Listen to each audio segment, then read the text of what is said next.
Okay, it's been quite a ride, but what do you say we wrap this Final Fantasy marathon up? It has definitely been a fun time for a Final Fantasy fan such as myself. And yes, we all know that when this game was announced in 2015, I was excited. However, after I played Final Fantasy 15 and was disappointed in it, I was deathly afraid of how this game would turn out. In my opinion, Square had a solid track record in the Super Nintendo, PS1, and PS2 generations. However, it was after 10 where seeing things sort of dipped in quality for me. I know I said in part 1 that I love this game, but even though the original Final Fantasy VII is my favorite game of all time, Square's track record wasn't quite the same recently speaking. I was dreading this game for quite some time because of it, but I was still going to play it anyway. I would get to play my favorite game of all time for the first time again, even if it sucks. So what do you say? Let's hear some final thoughts from me and I shall hand down my verdict. Personally, I like the original game as it is. I grew up with an N64, so 3D graphics being in its early days is not jarring to me. In fact, it did not take me long to get used to the original game's graphics. I grew up on Lego, so heck, the toy-like characters provided a little bit of charm for me, and I still think some of the cutscenes are still pretty cool. The remake, of course, looks amazing. The city of Midgar looks great. Some locations are beautiful and characters themselves, they look great. In fact, I love seeing these new characters in PS4 graphics. The animation of the characters are spot on too, and wow, they have skin texture as well. And did I say some of the locations are beautiful? I love how cities like New York light up at night, and it's great here too. Aerith's house looks amazing, so does the wall market. You can see the bottom of the plate from the slums. That's pretty cool and unique scenery. And the inside of the Shinra building looks great too. Not only that, but the boss fights look visually epic too. I'm the type who does not watch Let's Plays, but I like watching some of the boss fights on YouTube, as they are as cool to watch as they are as fun to play. Though, as good as this game looks, there are some instances where attention to detail is a bit lacking. There are some low-res textures, and sometimes the lips of the characters are out of sync with their speeches.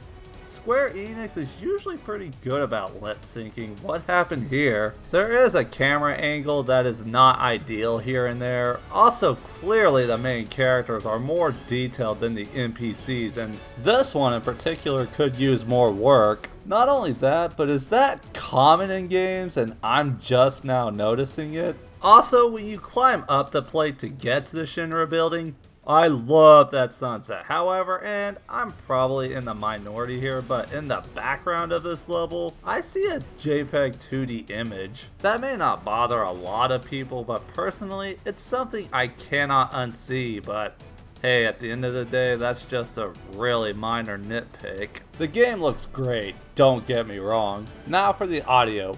Oh man, it would be a crime to not mention the music. The music is amazing.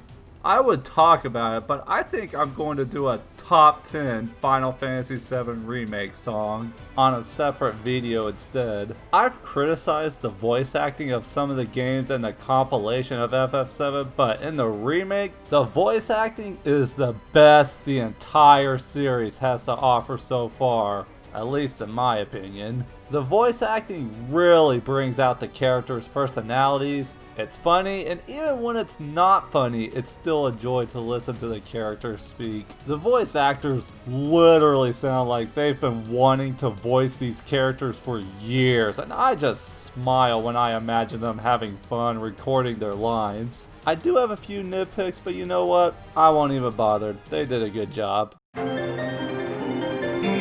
One of the reasons why Final Fantasy VII is my favorite game of all time is the characters. I thought Cloud had a cool design with his spiky blonde hair and big sword. At first, I thought of him as Link with a big sword. I came into the game for that and stayed for the fun gameplay, the rest of the cast, the music, and the story. Let's talk about Cloud first. I'm glad they did not use the Advent Children persona of Cloud, as it seems that's how most people see him, and I say that's a misconception. Cloud is a pretty dynamic character, but to explain that fully, that would spoil some events outside of this game, so another time. I will say that he is not 100% as I pictured him, as he cracks a joke with Aerith at one point in the original game, and I even imagine him smiling and sounding confident at points. And he's serious the entire way through this game, but still true to his strong facade and only care about money attitude, but deep down does care for his friends. But then again, the original Final Fantasy VII is like a book where you can have your own interpretation, and the remake is like a movie adaptation. Barrett, I gotta say he's pretty much the same character as in the original game, but I like him better in the remake because some of his dialogue is just hilarious. Like, I love how he calls Cloud Soldier Boy, and I like the part where he asks Nanaki to smile and this happens. Oh yeah, Nanaki, aka Brad 13, whatever you want to call him. He was introduced very late in this game, so I'll talk about him another time. Aerith. Honestly, I tried to like Aerith because of her defining moment in the story, but she does not really click with me all that much. Requesting permission to kill. I apologize if that upsets some of you. It's not my intention. But I found her to be more of a plot device than a character. I did not find that she had much of a personality in the original game, but here, I will say that's a different story, as she has a fun and flirty sort of personality. Tifa, she is one of my favorite video game characters, period. I know what you're thinking. Oh, you only like her for her breasts. Well, yeah, I would say she is attractive, and I'm thankful Nomura designed her to be so attractive. In case you can't tell, no, Square Enix did not shrink her chests. One, God himself actually made some women well endowed in real life. Two, she was well endowed in the original game. But I would say that is the cherry on top, and as gorgeous as she is, I would actually argue she is not a fan service character. She has an independent role in the plot aside from being a love interest for Cloud. She has a couple of her own personal issues like people do in real life. She has feelings. Also, she is such a sweetheart and is very supportive of others. And I like how if she were to marry Cloud, she would actually spend the rest of her days with him, for better or for worse, literally. From my observation, Tifa is the only woman who has seen Cloud at his worth and still values her relationship with him.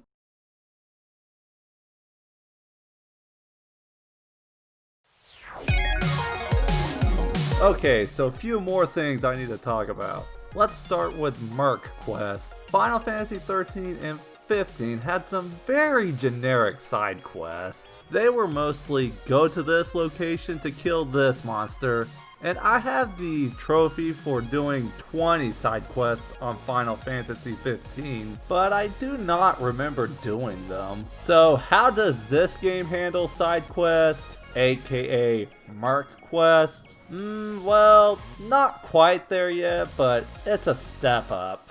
I mean, in Chapter 3, they had you explore the slums to kill monsters, find someone's cats.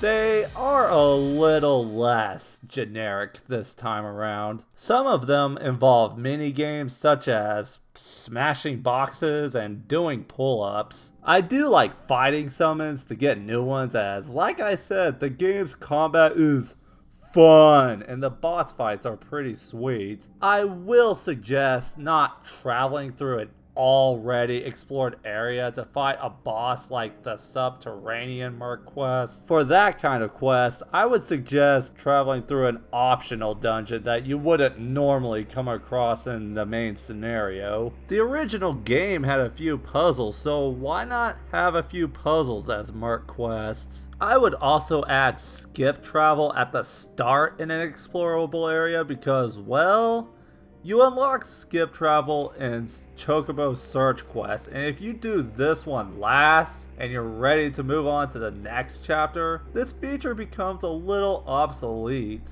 After you finish the game though, you can pick any of the 18 chapters to play again, and if you miss out on some of the Merc quests, Madam M will call you out on it. I also found some of the level design to be a little confusing. Cities do have complex layouts, so it makes sense for this game to have complex layouts, but some of these tend to be a little hard to navigate, and I'm personally having a hard time committing it to my memory. I mean, you do have a mapping and a compass, but for example, Chapter 6 has a maze-like layout. I'm not against maze-like layouts, but this area, I found myself mindlessly wandering around. These layouts can work, and what I would suggest to make them better is to be able to mark locations on the map, which I did not find that feature here, and I think it would help as it would show up on the mini-map like a compass, and if the icon is centered on your compass,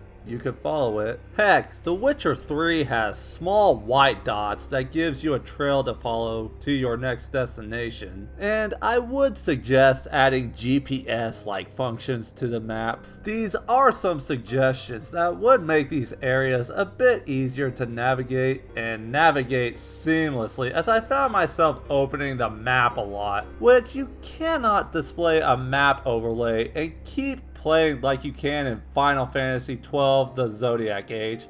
Come on, Square. I know Final Fantasy XIII gives linearity a bad name, but even with some of this game's linear chapters, this game handles linearity way better than Final Fantasy XIII, as the linear chapters are not just hallways where you fight enemies over and over. As for the open chapters, I like exploring this game's world way more than Final Fantasy XV's. Final Fantasy XV showed most of the setting in the City of Insomnia in its trailers, which disappointed me when the actual game took place in the middle of nowhere. I have to admit, Final Fantasy XV's environments were graphically impressive, but in my opinion, they were bland. For a Final Fantasy game anyway. Not only that, but they were also empty and too realistic for a Final Fantasy game. I'm glad Square Enix made a game that takes place inside a city. I like passing by people to hear them talk instead of tapping X to trigger dialogue. Also, people have pointed out some filler content. You know, it's funny, I enjoyed this game so much that it did not bother me. I have noticed that these chapters are at least an hour. The first chapter was only 30 minutes in the original game.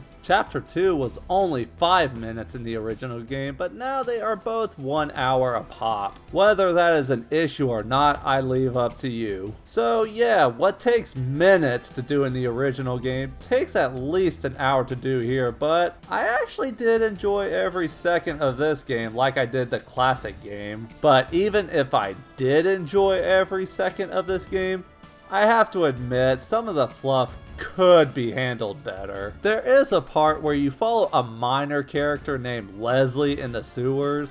I like that Leslie gets a bit of character development, but at this point in the game, the player would have already been in the sewers and you have to fight this boss a second time. Also, when you try to rescue Wedge, Barrett falls into an underground Shinra facility, which gives you an excuse to control Barrett. But in terms of story, this could be done without completely. So yeah, we have an instance where a bit of extra story is nice, but the gameplay is dull. And we have an instance with unique gameplay, but the story part can be done without. Fascinating double-edged sword here. Also, I found Chapter 17 to be a little too long for my taste, as much as I like the inside of the Shinra building.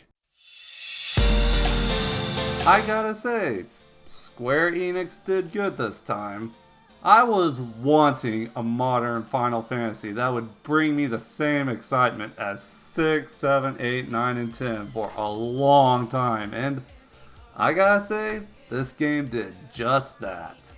The remake could have just been okay, it could have been a cash-in, heck, it could have sucked, and still will sell well, but no, they made a game that's better than 13 and 15, which isn't really saying much, but I could put this in the leagues of some of my favorite Final Fantasies.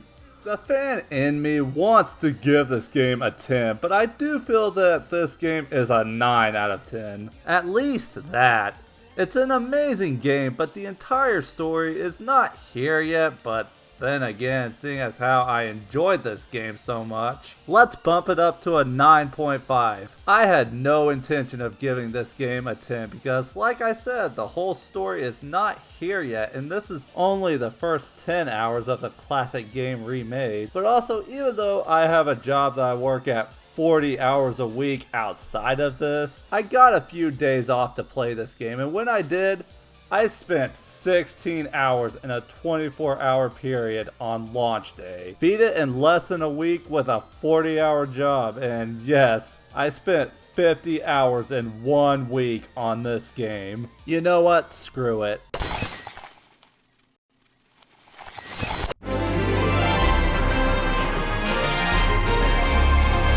Thank you all for watching, and I will see you next time.